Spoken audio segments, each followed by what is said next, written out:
안녕하세요. 승리한상 가족 여러분. 오늘은 고린도 후서 12장 1절에서 13절까지의 말씀입니다. 고린도 후서의 19번째 강좌로 영적 측면의 자랑들이란 제목의 말씀입니다. 승리한 삶의 말씀 중심 예배 중심의 성경 전문 교사를 양성하기 위해서 만들어진 성경 공부 교재입니다. 승리한 삶이 2017년 12월 고린도 후서 말씀을 함께 묵상하고 있습니다.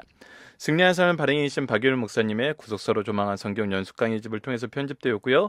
구속사로 조망한 성경 연수 강의집은 신약이 30권으로 완간된 이후에 구약의 창세기, 시편, 다니엘, 소선지서 등이 25권으로 출간되었습니다.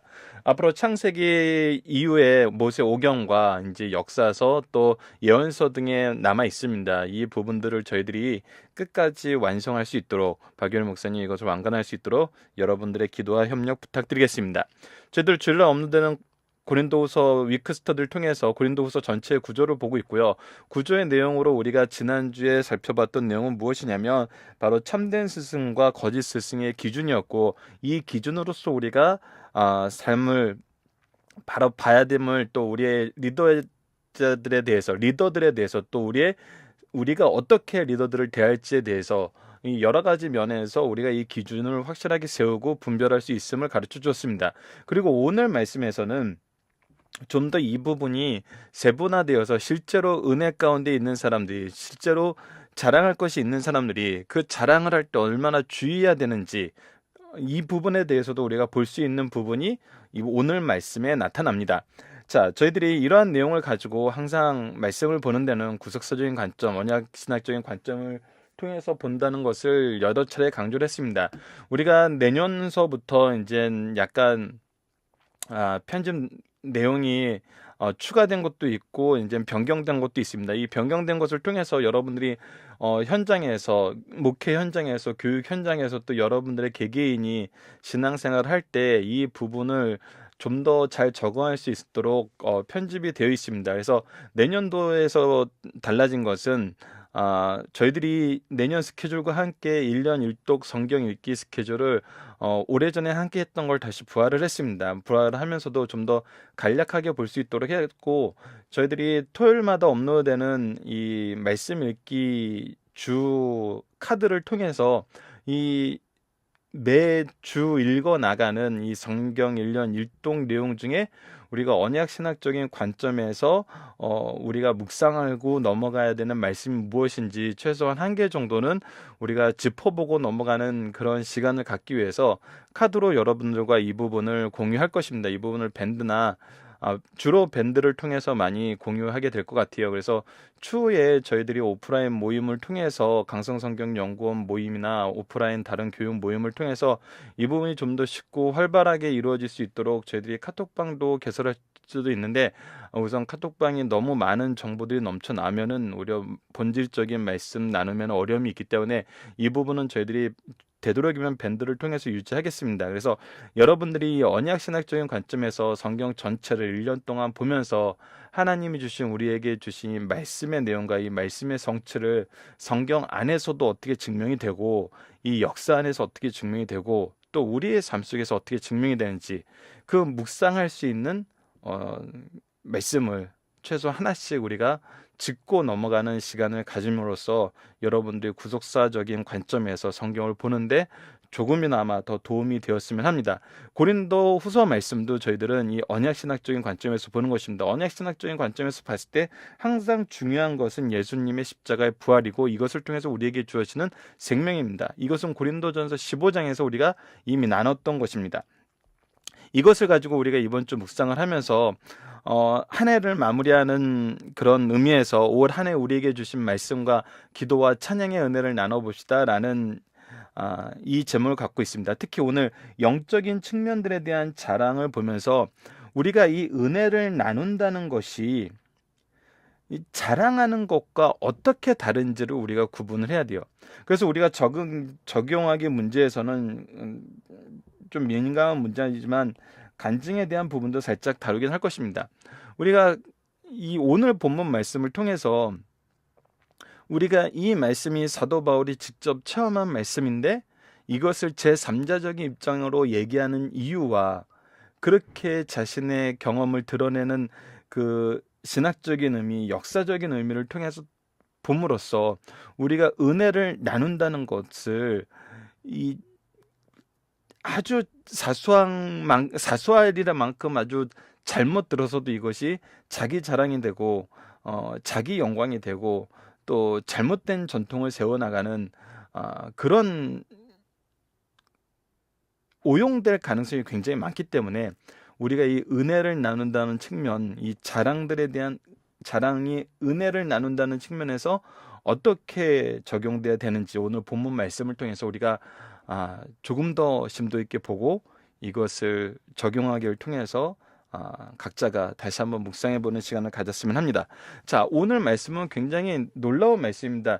이 말씀은 정말 몇몇 분들은 요한계시록과 버금되는 이런 말씀으로도 얘기를 하시는 분들이 있어요. 왜냐하면 요한계시록에서 요한 사도는 자기가 예수 그리스도의 인도하심을 받아서 이 앞으로 될 일에 대해서 하나님께서 사명을 주셨기 때문에, 그리고 이것을 기록하여 전하라고 했기 때문에 기록하여서 우리에게 남겼거든요.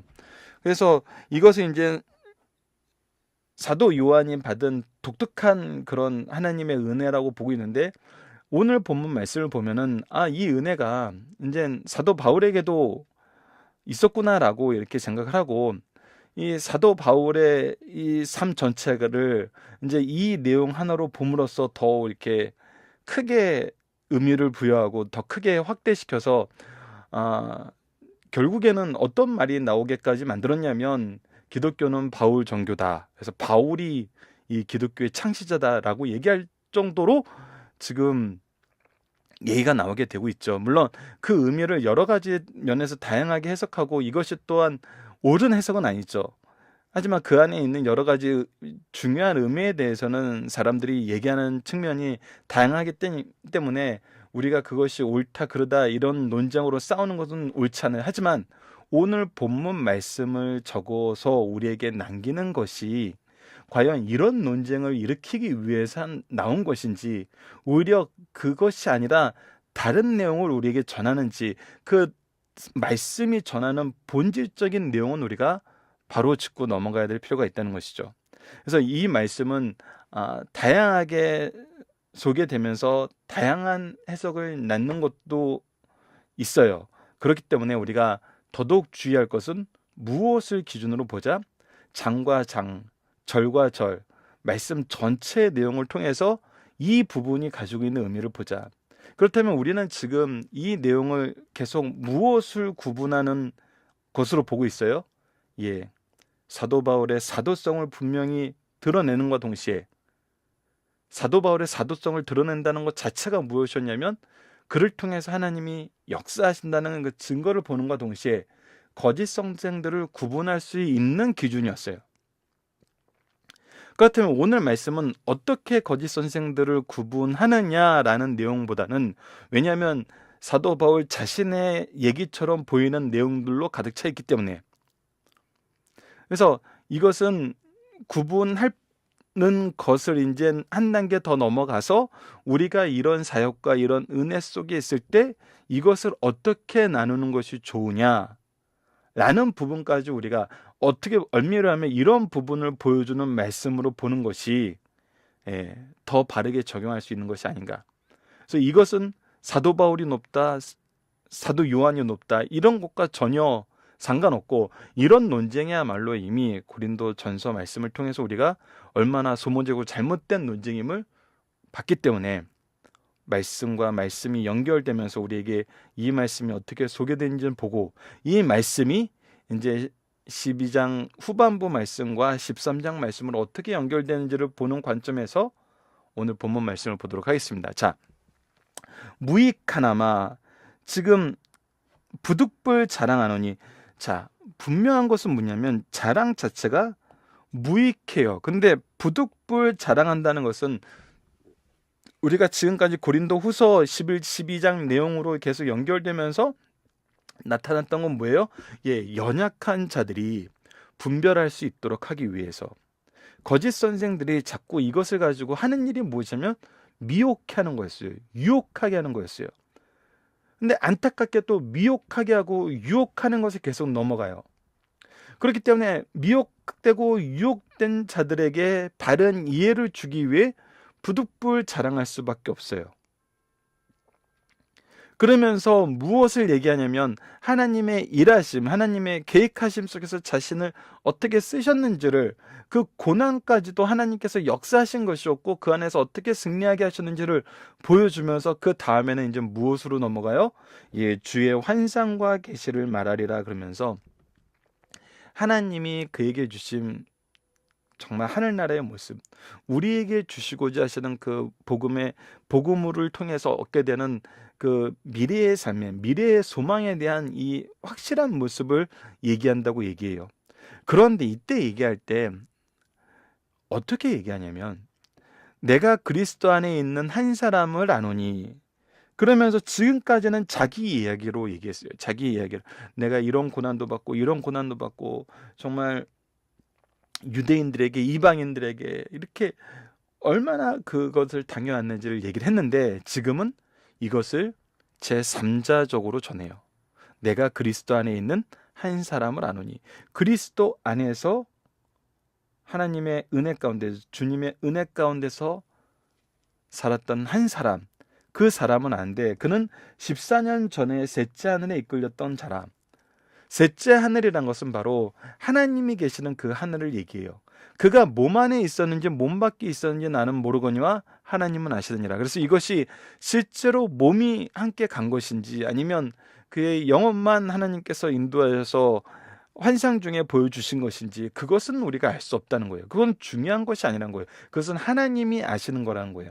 그런데 분명한 것은 그 사람에게 어디를 보여주셨다는 거예요? 하나님 나라, 천국을 보여주셨다는 거예요. 내가 이런 사람을 아노니 그가 몸 안에 있었는지 몸 밖에 있었는지 나는 모르거냐 하나님은 아시느니라. 그가 낙원에 이끌려 가서 말로 표현할 수 없는 말을 들었으니 그곳에서 무엇이 있었냐면 하나님의 말씀이 있었어요. 사람이 가히 이르지 못할 말이로다. 이것은 하나님의 계획이에요. 하나님의 말씀은 하나님의 뜻이에요. 근데 이것이 사람이 가히 이르지 못할, 사람으로서는 할 수 없는 그런 말이었다는 거예요. 즉 하나님만이 하실 수 있는 말씀이었다는 거예요. 내가 이런 사람을 위하여 자랑하겠으나 나를 위하여는 약한 것 외에는 자랑하지 아니하여. 자 보십시오. 이렇게 하나님께서 특별히 쓰시는 하나님의 능력이 나타나는 이런 일을 경험한 사람에 대해서 내가 얘기할 수 있어. 내가 부득불 자랑할 수 있어. 근데 뭐라 그래요? 나를 위하는 약한 것들 왜 자랑하지 않겠냐. 근데 나는 약한 거, 너희들이 약하다고 얘기하는 거, 온유와 관용과 영적인 것을 얘기하는 것과 그리스도의 기준으로 평가받는 것과 세우는 것, 이런 것을 위해서 내가 어떤 고난도 두려워하지 않고 피하지 않고 복음을 위한 수고라면 그것을 하는 거, 그것을 자랑하지. 유대인들이 생각하는, 헬라인들이 생각하는, 또 호사가들이 얘기하기 좋아하는 그러한 내용의 것들을 자랑하지 않겠다는 거예요. 그런데 너희들이 분명히 알아야 될 것은 무엇이냐면, 하나님께서는 하나님의 뜻이면은 이러한 부분도 분명히 나타내신다는 거예요. 그러나 이것을 표현할 땐 어떻게 표현해야 된다? 내가 드러나지 않게. 내가 드러나지 않게. 나의 자랑으로 삼으려고 하는 것이 아닌 오직 하나님의 계획하심이 드러날 수 있게. 요한계시록을 보면은 그 기록의 특징도, 우리가 내년도에는 요한계시록을 3개월에 걸쳐 배우는 시간을 갖게 되는데, 정말 철저하게 하나님의 뜻이 잘 드러나는 그런 내용들로 구술되어서 우리가 이 내용을 볼 때 하나님의 뜻이 어디 있을까, 이 부분에 집중할 수 있게 이 말씀이 구성되어 있잖아요. 오히려 사도 요한이 도대체 어떻게 이런 놀라운 일을 하게 됐을까? 사도 요한이 이것을 들을 때 어떤 감정이었을까? 이것을 전할 때 어떤 상태였을까? 그래서 사도 요한에 대해서 연구하거나 드러나는 부분은 거의 없잖아요. 오히려 이것을 잘못 풀이하고 잘못 해석하려 하는 자들이 하나님이 이 말씀을 주시려는 목적과 뜻에 벗어난 여러 가지 말들을 만드는데 이용될지언정, 오히려 사도 요한에 대해서는 얼마나 절제되어 있는 것을 우리가 요한계시록을 통해서 보잖아요. 그런 것처럼 사도 바울도 하나님께서 나에게 주신 사람들이 누구나 다 놀라워할 이 모습에 대해서 얼마나 자신을 드러내지 않고 오직 하나님의 뜻만 드러나게, 그리고 하나님이 나에게 주신 사명만 드러나게 얘기하는 것을 볼 수 있어요. 내가 만일 자랑하고자 하여도 어리석은 자가 되지 아니할 것은 내가 참말을 함이라. 우리가 거짓 선생들이 가지고 있는 것처럼 자만과 교만과 육적인 것과 자기 자신의 기준과 자신의 유혹됨으로 사람들 앞에 나가는 것은 결국은 이것이 잘못됐다는 것이 드러나서 무엇이 되냐면 어리석은 말이었다, 거짓 선생이었다는 걸 증명할 뿐이지만, 내가 참말만 하는 거, 하나님의 말씀만 하는 거, 그리스도의 뜻만 전하는 것은 절대 우리를 어리석은 자가 되게 하지 않는다는 거예요. 그래서 이 부분이 굉장히 중요하거든요. 저도 어떻게 보면은 이 방송을 통해서 얘기할 때는 좀 더 편하고 대상자들이 앞에 없기 때문에 스스로를 나타내는 것이 적다고 생각해서 다양한 예를 많이 들지만, 사실 박유열 목사님의 가르침이나 우리가 교회 현장에서 말씀을 나눌 때는 자기 이야기하는 거, 자기의 생각으로 예를 드는 거는 그들이 이해하지 못했을 때 정말 부득이하게 하는 거 외에는 안 하는 게 낫죠. 왜냐하면 그것이 항상 참말이 될 수 없거든요. 우리가 말씀의 예로 들었던 것이 항상 참말이 될 수가 없어요. 왜? 시대가 흐르면 그 예는 틀려질 수 있으니까. 그렇기 때문에 우리가 얘기하는 것은 정말 말씀의 내용 그대로만 전하는 게 좋다는 것입니다. 여러분들, 또 예를 들어서 죄송한데, 우리가 우주에 나가기 전에 어땠어요? 정말 예수님께서 구름 타고 올라가신 그 모양대로 오신다 했을 때 하늘나라가 어디 있다고 생각했어요? 바로 그 구름 위에 있다고 생각했잖아요. 물론 이 지구상의 모습을 통해서 밤이 되고 별이 보이는 것을 보면은 구름 밖에는 우주가 있구나라는 걸 볼 수 있었어요. 근데 여전히 사람들은 어떻게 생각했어요? 구름이 있다고 생각했어요. 그래서 최초의 우주인이 나왔을 때 소련 정부에서는 뭐라고 얘기했어요? 우주에 나가봤는데 하늘나라 안 보인다, 하나님 안 보인다 그랬잖아요. 그것은 이미 우리가 인식하고 있는 틀 안에 있으면서도 그런 얘기를 많이 하니까 그것을 부인하고 그것을 부정하려는 사람들이 그 부정하는 틀로서 나타내는 것이 굉장히 많거든요. 여러분, 인터넷을 통해서 이 무신론자들의 얘기를 들어보면은 많은 부분이 성경 내용 본질에 대한 비난이기보다는 이 성경 내용을 해석하고 적용하면서 나왔던 얘기들에 대한 어떤 이런 배경적인 지식에 대한 반박이 더 많은 걸 우리가 보게 돼요. 그래서 우리는 더욱더 꼼꼼하게 말씀만 전할 수 있어야 돼요. 자, 그러나 누가 나를 보는 바와 내게 듣는 바에 지나치게 생각할까 두려워하여 그만두노라. 그러면서 주의하는 게 뭡니까? 누가 나를 보는 바와 내게 듣는 바에 지나치게 생각할까 두려워하여 그만두노라. 항상 우리가 주의해야 되는 건 뭐냐면, 내가 하나님 말씀을 전하고 내가 하나님의 뜻을 전해야 될 때 내 개인의 경험과 내 개인의 판단과 내 주위에 있는 사람들의 생각이 하나님의 말씀보다 더 많이 들어가면은 하나님의 말씀보다는 그 개인의 얘기가 더 많이 집중이 되죠. 교수님들이 항상 그런 얘기를 해요. 학교 선생님들이 그런 얘기를 해요. 아무리 열심히 수업 준비를 해가서 이것을 막 열심히 가르쳐도 아이들이 집중하지 않는데, 내가 말이야 첫사랑이 내가 대학 때 무슨 일을 했나 이런 얘기를 하면 아이들이 그거는 다 기가 막히게 기억하더라는 거예요. 그것만큼 우리가 이 기준에서 벗어났을 때, 하나님의 뜻에서 벗어났을 때, 우리들이 사람들이 원하는 것을 주고자 했을 때 사람들이 얼마나 그곳에 쉽게 빨려 들어가는지는 이미 거짓 선생들의 유혹에 넘어가는 그 내용을 통해서 이미 확인이 되었어요. 그래서 우리가 지나치게 하나님 말씀 외적인 것에 빠질까 항상 두려워하는 마음으로 복음을 전하는 자세는 전하는 자들에게 굉장히 중요하다는 거예요. 사도 바울은 이 부분을 우리에게 너무나 잘 보여주고 있고 오늘 본문 말씀을 통해서도 그 부분을 강조하고 있어요. 7절입니다. 여러 계시를 받은 것이 지극히 크므로 너무 자만하지 않게 하시려고, 그리고 나서 이런 놀라운 말씀의 은혜를 주셨는 하나님께서 자기를 무엇하게 하지 않게 하려고, 자만하게 하지 아니하시려고 자기에게 어떻게 역사하셨냐면 육체의 가시 곧 사탄의 사자를 주셨으니 육체의 가시를 그냥 내버려 두셨어요. 사탄이 그를 괴롭히게 내버려 두셨어요. 왜 그러냐면 이는 나를 쳐서 너무 자만하지 않게 하려 하십니다. 이 자만에 빠져서 복음보다 자기의 모습에, 자기의 사역에, 자기가 전하는 말씀에 대한 반응에 너무 심취돼 있을까봐, 이것이 나의 능력과 권력으로 표출될까봐 하나님께서는 이 사도 바울에게도 자만하지 않기 위한 장치를 마련하셨다는 거예요. 이것을 대하는 사도 바울의 모습, 이것을 대하는 우리의 모습이 어때야 되는지 봅시다.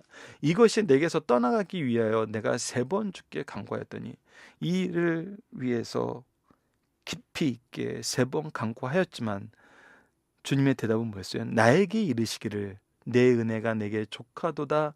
이는 내 능력이 약한 데서 온전하여 짐이라 하신지라. 하나님의 뜻, 하나님의 일하심은 항상 어떻게 드러납니까? 약한 데서 온전하여 짐이라.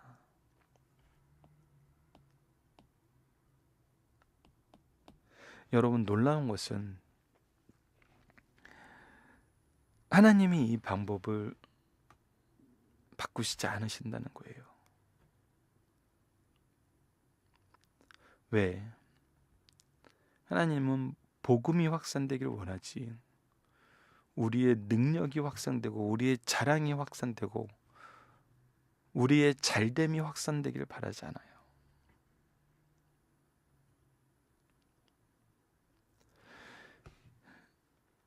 여러분들, 말로는 쉽지만 사실 우리 삶 속에서 실천하기 어려운 말씀 중에 하나가 이것입니다. 약한 데서 온전하게 하시는 하나님의 일하심의 방법, 그래서 항상 나타나는 것이 뭐냐면 역전현상입니다. 이것이 하나님의 준비하심 속에서 얼마나 놀랍게 일어나는지 몰라요. 아브라함을 연약하게 하셨어요. 그러나 가나안 땅에서 역전되게 하셨어요. 이삭을 연약하게 하셨어요. 그러나 역전되게 하셨어요. 야곱을 연약하게 하셨어요. 하지만 역전되게 하셨어요. 요셉을 연약하게 하셨어요. 하지만 역전되게 하셨어요. 이스라엘을 연약하게 하셨지만 역전되게 하셨어요. 예수 그리스도가 낮아지셨지만 예수 그리스도를 높이셨어요. 역전됐어요. 교회를 연약한 상황에서 세우셨지만 역전시켜서 하나님의 축복의 통로가 되게 하셨어요. 이 역전 현상을 통해서, 이 역전 현상을 보는 사람들이 일괄되게 고백하는 것이 무엇이냐면, 하나님은 살아계시다. 하나님은 참된 하나님이시다. 하나님은 살아계신다. 하나님을 인정하게 만들었어요. 예수 그리스도를 인정하게 만들었어요.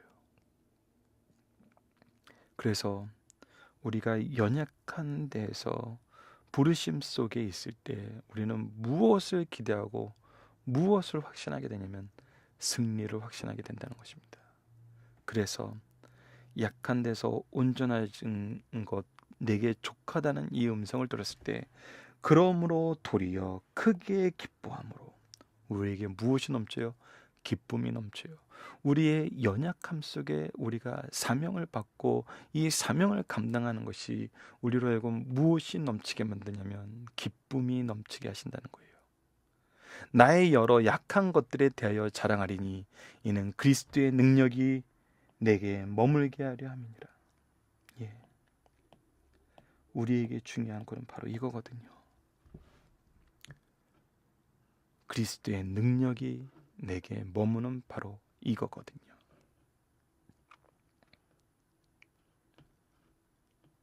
우리가 잘 성장하다가 꺾였을 때 무엇을 제일 억울해 하나요? 무엇을 제일 무서워하나요? 무엇을 제일 힘들어하나요? 예산이 주는 거예요? 사람들이 나를 인정하지 않는 거예요? 많은 사람들이 떠나간 거예요? 아프죠. 힘들죠. 그런데 그거보다 더 심각하게 보고 더 집중해서 봐야 되는 것은 그리스도의 능력이 내게 있느냐 없느냐예요. 자, 그렇다면 또 그리스도의 능력이라고 얘기하니까 우리가 각자가 생각하는 그 능력을 얘기하는 경우가 많아요. 내가 평상시에 사람들이 나를 칭찬하고 나를 인정했던 바로 그 능력이라고 보는 경우가 많아요. 그런데 그리스도의 능력은 무엇이었습니까? 바로 나를 통해서 그리스도의 부활의 생명이 전해지는 거였어요. 그래서 내가 전할 수 있다면, 내가 전할 수 있다면 오히려 나는 기뻐하는 상황이 있다는 거예요. 오히려 나는 기쁘다는 거예요. 고린도 교회와 사도 바울의 모습을 보면은 얼마나 이 모습이 사도 바울에게 이 모습이 일괄성 있게 나타나는지를 보여주잖아요. 일괄성 있게. 그렇다면 우리도 이 모습을 가짐을, 이 모습을 소유하게 하심을 감사하면서 기뻐하는 삶을 살게 된다는 것이죠. 10절 봅시다. 그러므로 내가 그리스도를 위하여 약한 것들과 능력과 궁핍과 박해와 공고를 기뻐하노니 이는 내가 약한 그때에 강함이라. 내가 약한 그때에 강함이라. 내가 어리석은 자가 되었으나 너희가 억지로 시킨 것이 아니니 나는 너희에게 칭찬을 받아야 마땅하로다. 내가 아무것도 아니나 지극히 크다는 사도들보다 조금도 부족하지 아니하니라. 사도의 표된 것은 내가 너희 가운데서 모든 참음과 표적과 기사와 능력을 행한 것이라. 내 자신이 너희에게 폐를 끼치지 아니한 일밖에 다른 교회보다 부족하게 한 것이 무엇이 있으랴. 너희는 나의 이 공평하지 못한 것을 용서하라. 자, 봅시다. 모든 참음과 표적과 기사와 능력을 고린도 교회에서뿐만 아니라 모든 교회에서도 보냈어요. 모든 곳에서도 보냈어요. 왜? 이것이 바로 그리스도의 능력이었고, 이것을 통해서 무엇을 이루셨냐면 교회가 교회되게 하시고 그리스도의 부활의 생명이 전해지게 하셨어요. 이것은 그 외에 다른 목적으로 사용된 적이 없어요. 고린도 교회에서도 그랬고, 예배소 교회에서도 그랬고, 마케도니아에서도 그랬고, 우리가 내년도에 살펴보게 될 로마서에서도 그렇고, 더 나아가 고린도 교회는 이것과 함께 무엇까지 했다? 폐를 끼치지 아니한 일까지도 그의 몫으로 그가 복음을 위해서 담당해야 될 분깃을 알고 담당했다는 것입니다. 우리에게 주시는 말씀입니다. 리더들에게, 부모들에게, 선생들에게 우리가 참으로 기뻐하는 내용, 그리스도의 능력이 내게 머물고 있는 그것이 무엇임을 봅시다. 아직도 내가 양육해야 될 자녀가 있고, 내가 양육해야 될 성도가 있고, 내가 복음을 전해야 될 이웃이 있습니다.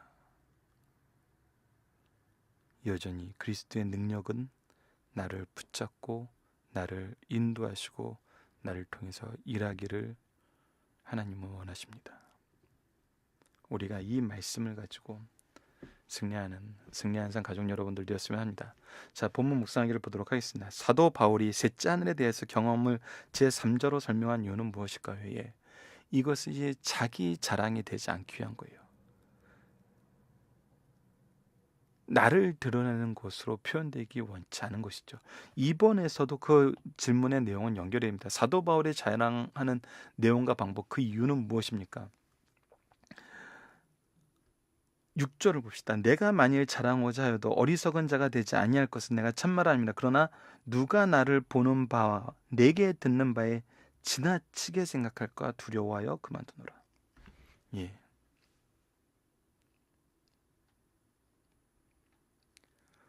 우리가 항상 안타까워하는 것은 무엇이냐면,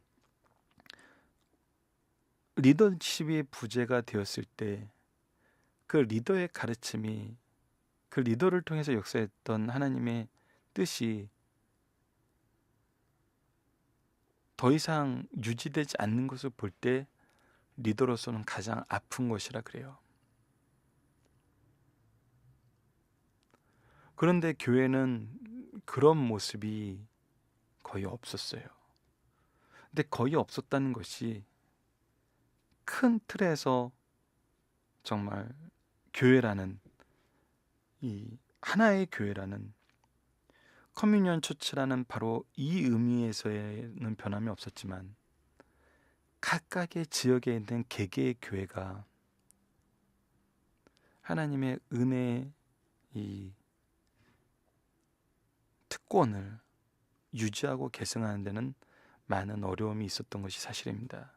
유럽의 많은 교회가 그런 부분에 대해서 무너졌고, 미국의 교회들도 그런 모습을 지켜나기에 힘들어하는 모습도 보면서, 우리 한국도 이제 100년이 넘는 이 역사 안에서 그것이 유지되는 교회가 없음을 우리가 보게 되잖아요. 그런데 놀라운 것은 대한민국이라는 이 큰 모양으로 교회를 봤을 때 한국을 통해서 이루시고자 하시는 하나님의 뜻이 성취되게 하시기 위해서 하나님께서는 여전히 교회를 통해서 일하시고, 하나님의 뜻을 세우는 사람들을 통해서 역사하시는 보게 됩니다. 그러면서도 계속 우리 리더들이 주의해야 되는 건 무엇이냐면, 이것이 다음 세대로 계승될 수 있도록 우리가 지나치게 우리의 주장, 우리의 생각, 우리의 모습에 집중하게 만드는 것이 아니라 오직 하나님의 뜻, 하나님의 기쁨, 하나님의 능력, 하나님의 주권, 하나님의 나라, 이곳에 집중할 수 있도록 우리가 자녀들을, 제자들을 양육하여서 이 신앙을 계승하게 해야 된다는 것입니다. 세 번째, 고린도 교회 성도들에게 나타난 사도 바울의 사도됨은 무엇입니까? 바로 사도들이 모든 참음과 표적과 기사 능력으로 행한 것뿐만 아니라, 사도 바울이 모든 사도들을 통해서 이루시는 하나님의 이 능력, 하나님의 말씀의 확장, 하나님의 방법대로 이것이 이루어진 것뿐만 아니라 물질적인 어떤 폐해도 끼치지 않은 데까지 수고함으로써 하나님이 그를 통해서 일하시는 거고, 그들을 세우기 위해서 하나님이 사도 바울을 씀을 누구도 부인할 수 없게 만드셨다는 거예요. 그래서 이 역전 현상을 통해서 항상 하나님께서는 하나님의 뜻을 이루셨다는 것을 봄으로써 사도 바울의 사도성은 더욱더 분명하게 증명이 된다는 것입니다. 중심 사상을 보도록 하겠습니다. 바울은 고린도 교회가 거짓 선지자에게 현혹되어 그의 사도성과 그가 전한 복음까지 거부하자 자신의 사도성의 권위에 대해 변화하였다. 그리고 고린도 성도들이 거짓 교사들이 허무맹랑한 자랑에 넘어가 바울을 배척하자 그들을 건지기 위해 부득불 자신을 자랑하였다. 이제 12장에서는 바울이 받은 놀라운 계시를 말하려고 한다. 이 내용은 고린도 교회에 대한 바울의 사도의 권위로서는 최대의 것이라 할 수 있다. 하나님께서는 바울에게 필요하다고 인정되는 온갖 계시를 빠짐없이 다 주셨다. 바울은 자신이 경험하는 계시에 대해서 언급하고 있습니다.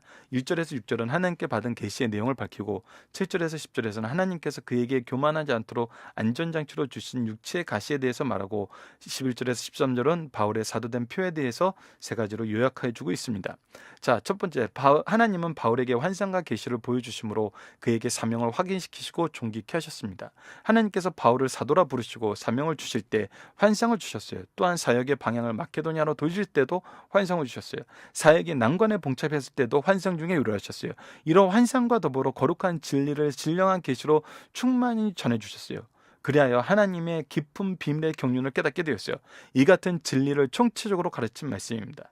두 번째, 바울의 셋째 하늘 체험으로 천국의 실제성과 하나님의 능력을 확인할 수 있습니다. 바울은 셋째 하늘, 즉 하나님의 보좌가 있는 곳까지 이끌려갔어요. 그곳에서 보아 천국의 실제성과 사람을 그곳까지 이끄시는 하나님의 능력을 알 수 있어요. 이 부분이 굉장히 중요한 것입니다. 이 부분을 보여주는 것은 천국의 실제성과 그곳까지 사람을 이끄시는 하나님의 능력을 보여주는 거거든요. 셋째 하늘과 낙원은 하나님의 영광 중에 거하시는 하늘 중에 하늘입니다. 오늘날 과학의 발달로 사람들은 구름 위에 하늘로 올라갈 수 있고 달에 도달함으로 별들이 있는 하늘까지도 갈 수 있어요. 그러나 하나님의 도우심이 없이는 하나님의 보좌가 있는 그 나라엔 갈 수 없어요. 에녹을 승천시켜 당대 사람들에게 이 땅보다 하늘에 관심을 갖게 하신 하나님께서 바울을 대표로 하늘을 보여주셨어요. 그리하여 우리도 그 나라를 사모하며 살게 하셨습니다.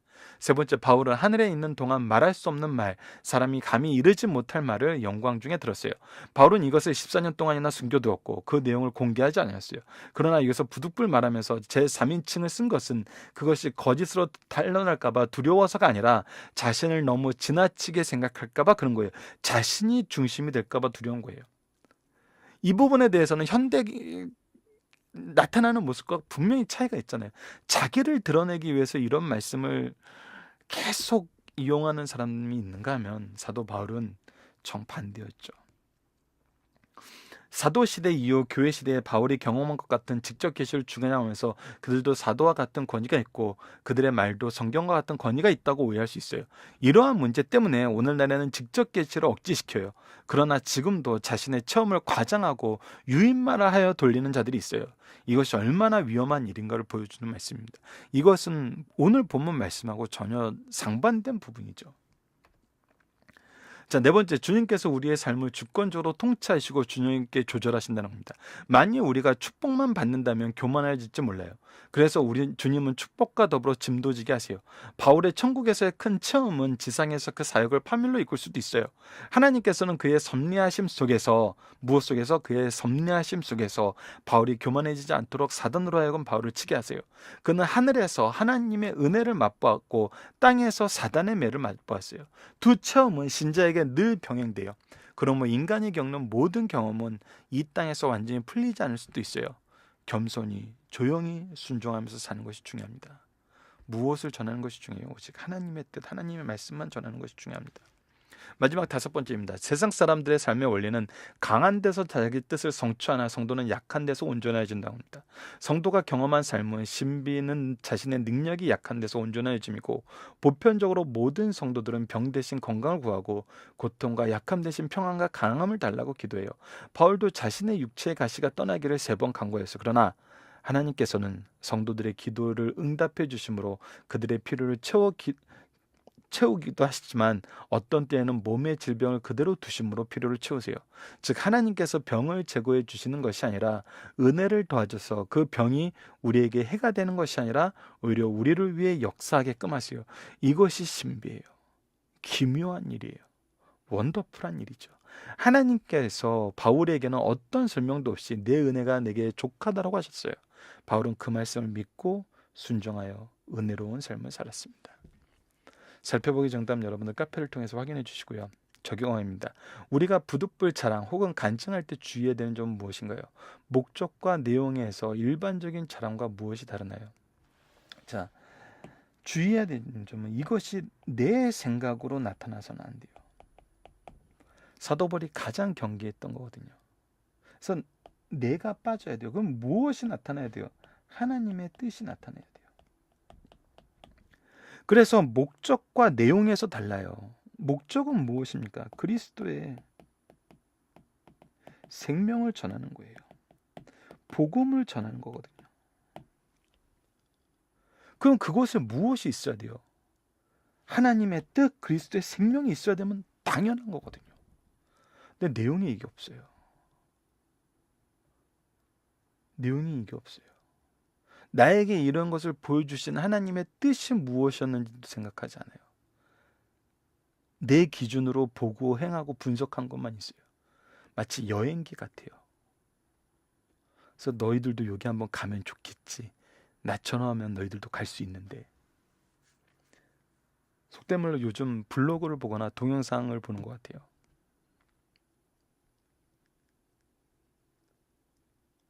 근데 이 세상을 보면 이런 것에 얼마나 환호하는지 우리가 알고 있잖아요. 오히려 하나님의 뜻, 그리스도의 생명, 복음을 전하는 데는 나의 경험보다 하나님의 말씀이 훨씬 더 놀랍고 능력이 있어요. 이것을 부인할 수 있는 사람이 없거든요.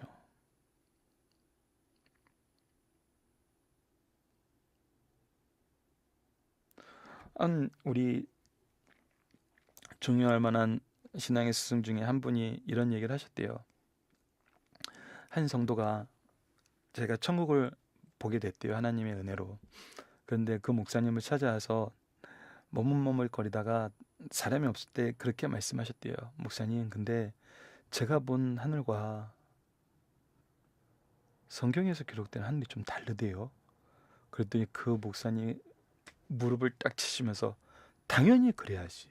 당연히 그래야지. 그래서 그것이 당연한 거라고. 왜 그러냐면 하나님께서 사도 요한에게 이 부분을 보게 하실 때는 우리가 성경은 왜 한자로 틀리면 하나님의 말씀인가 했을 때 죄의 오염을 막으시고 그들의 사상편과 용어 선택을 지도하시고 감독하셨기 때문이라고 항상 얘기하는데, 그 목사님이 그 얘기를 하신 것이 아니라 당연하지. 우리가 죄된 속성, 죄인의 몸으로 그것을 봤는데 어떻게 하나님의 말씀인 성경과 똑같이 볼 수 있겠냐는 거예요. 죄의 장막에 내 눈을 싸고 있고, 죄의 장막에 내 성경을 생각을 싸고 있고, 죄의 장막에 내 언어를 싸고 있는데 어떻게 그것이 똑같이 보이느냐는 거예요. 똑같이 안 보이는 것이 당연하다고요. 그 얘기는 뭐예요? 내가 본 것을 전해야 된다? No. 하나님의 말씀을 전해야 된다. 우리는 분명히 알아야 됩니다. 하나님의 뜻, 그리스도의 생명, 복음을 전하는 것이 우리가 부득불 자랑하는 혹은 간증하는 목적이에요. 근데 이 목적을 이루는데 성경 말씀보다 더 좋은 게 없어요. 우리의 경험보다 성경 말씀이 더 놀랍고 더 좋아요.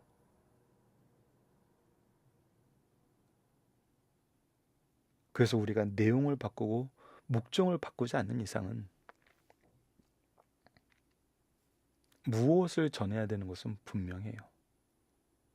우리가 이것을 다시 한번 묵상해보는 승리한 상 가족 여러분들 되었으면 합니다. 말씀을 기초로 기도하기를 통해서 마치겠습니다. 하나님, 사도 바울처럼 우리가 우리의 경험과 삶을 나누며 하나님의 증거를 나타낼 때에도 연약한 성도가 받을 유익을 먼저 생각하게 하시고 바르게 그리스도를 제시하는 것을 가장 먼저 생각하게 하여 주소서. 그리하여 혹여 연약한 영혼이 잘못된 목표나 증거를 쫓게 하지 마시고 오직 하나님의 생명의 말씀인 성경과 성령의 역사하심을 먼저 의지하여 바르게 신앙이 성장할 수 있도록 인도하여 주소서. 인내와 사랑으로 이 일에 수고하게 하여 주소서. 예수님 이름으로 기도드립니다. 아멘.